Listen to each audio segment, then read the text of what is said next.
Laziness isn't anyone's core trait. You are simply distracted and limiting yourself. So let's attack your laziness from its root, shall we?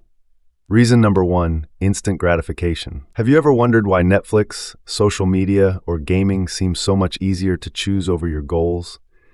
It's because of dopamine, a chemical in your brain that makes you crave instant gratification. Think about it, which is easier? A 30-minute workout every day that will give results in months, or a 30-minute binge session that will give you entertainment right now? The longer it takes to see results, the more your brain pushes you away from work. This hampers your long-term goals. How to overcome this? Pretty simple. Break those long-term goals into multiple short-term goals. Instead of, I need to write an entire book in 3 weeks, start with, I'll write 200 words today. Small actions are manageable, and they build momentum. As Darren Hardy explains in The Compound Effect, small, consistent actions can make a significant difference over time. For example, reading 10 pages a day or saving a few dollars each week may seem minor, but these small steps add up, creating a positive ripple effect. This is because small actions done regularly multiply over time, leading to big results. Reason number 2, fear of failure. If you started running today, you'll often compare your speed with someone who has been running for years. And then you feel dejected and leave running altogether. This is a major problem with ambitious people. You let the great be the enemy of the good. You fear failure and stop working altogether.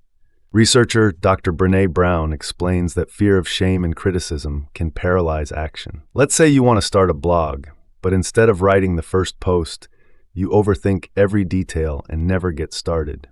What's the solution? Visualize your goals.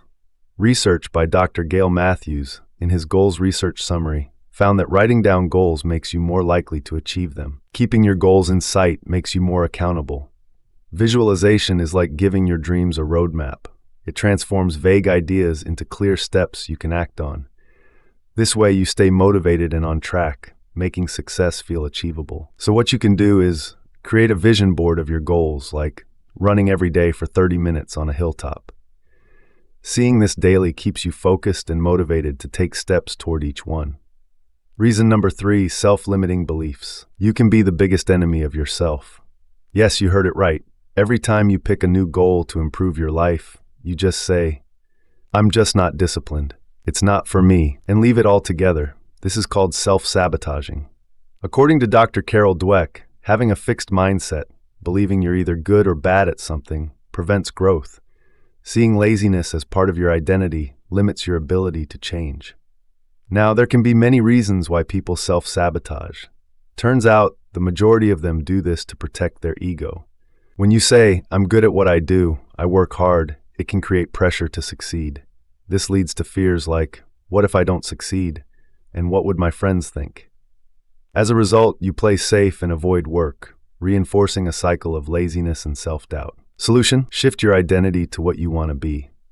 Never identify yourself as someone you don't want to be. This shift makes all the difference, as James Clear's Atomic Habits explains. Behave like the person you want to become, and your actions will naturally follow. Want to be a great dancer but don't feel like one yet? Don't say, I'm a bad dancer. Instead, say, I'm on my way to becoming a better dancer, or I'm at level 1. This little shift can change everything. Think of this. Would you perform the duties of a prime minister without being officially appointed? Of course not. You need that title to see yourself in that role. The same goes for any goal. Embrace your desired identity now, even before you fully achieve it. Instead of I'm too lazy to work out, try thinking, I'm becoming someone who prioritizes health. This shift in self-image makes it easier to act. But that's not all. Identify the obstacle that is stopping you from achieving your goals. So if you didn't prepare for an exam, it could be because of fear of failure, distraction, or overcommitment to other tasks. Now you can list possible solutions that could overcome it. So for a bad exam preparation, you can say, I'll dedicate 2 hours daily for review, focus on key topics, and ask a friend to quiz me. Once you write down the solutions, it will motivate you to take charge and accountability instead of blaming it on your situation. Reason number 4, cognitive dissonance. You always tell yourself that you are a go-getter, but then you find yourself sitting on the couch every day. So how do you deal with this? You console yourself, "I'll do it tomorrow. I work better under pressure." This is called cognitive dissonance, when you try to make up for the difference between your beliefs and current actions. A real fix for this can be changing your environment. The next time you're stuck in a rut, try changing up your space. Work in a different room, step outside, or take a walk. This change helps break patterns of procrastination by making your brain more alert and engaged in a fresh setting. Reason number 5, decision fatigue. Our brain hasn't changed much since the Stone Age, but we're making way more decisions today. From choosing your breakfast meal to checking what trousers to wear, we make many mini decisions. By some estimates, the average American adult makes 35,000 decisions a day. This leads to decision fatigue, making you tired and lazy. So what's the solution? Reduce the number of decisions you need to make. Decide your meals and what clothes you will wear in advance.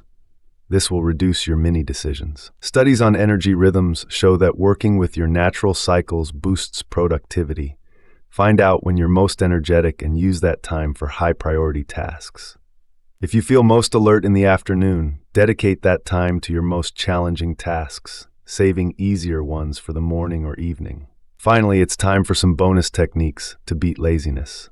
Mel Robbins' 5-second rule. Mel Robbins' 5-second rule is simple. When you hesitate, count down from 5, 4, 3, 2, 1, and then take immediate action.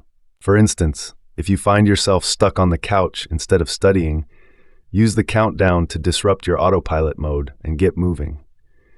This technique shifts your focus from thinking to doing, helping you overcome procrastination and boost productivity. 2-minute rule by James Clear. If a task will take 2 minutes or less, do it right away, like responding to an email or washing a dish. For larger tasks, start with a 2-minute action. For instance, if you're planning to work out, spend 2 minutes just putting on your workout gear instead of contemplating whether or not you must pick the task. Often, getting started on something small makes it easier to keep going as action creates its own momentum. This rule breaks down the resistance to starting and helps you ease into bigger tasks. Then we have, since activities like social media give us quick dopamine hits, take a break from them. It can help reset your brain's focus on longer-term goals. Remove social apps from your phone or set a no-screen hour daily. By reducing exposure to instant rewards, you'll find it easier to stay motivated for tasks that take more effort, like studying or working on a project. But then what about the time when you do use social media? Be mindful of the content you consume. The content we watch, read, or scroll through builds our mindset, personal values, and motivation. Just like our bodies are shaped by what we eat, our minds are influenced by what we consume. Negative content will degrade your confidence, and positive media will nurture your growth. So choose your following wisely. That's all from my side. Which technique will you apply first? Is it simplifying long-term goals or reducing your mini decisions every day? Tell me by leaving a comment below right now.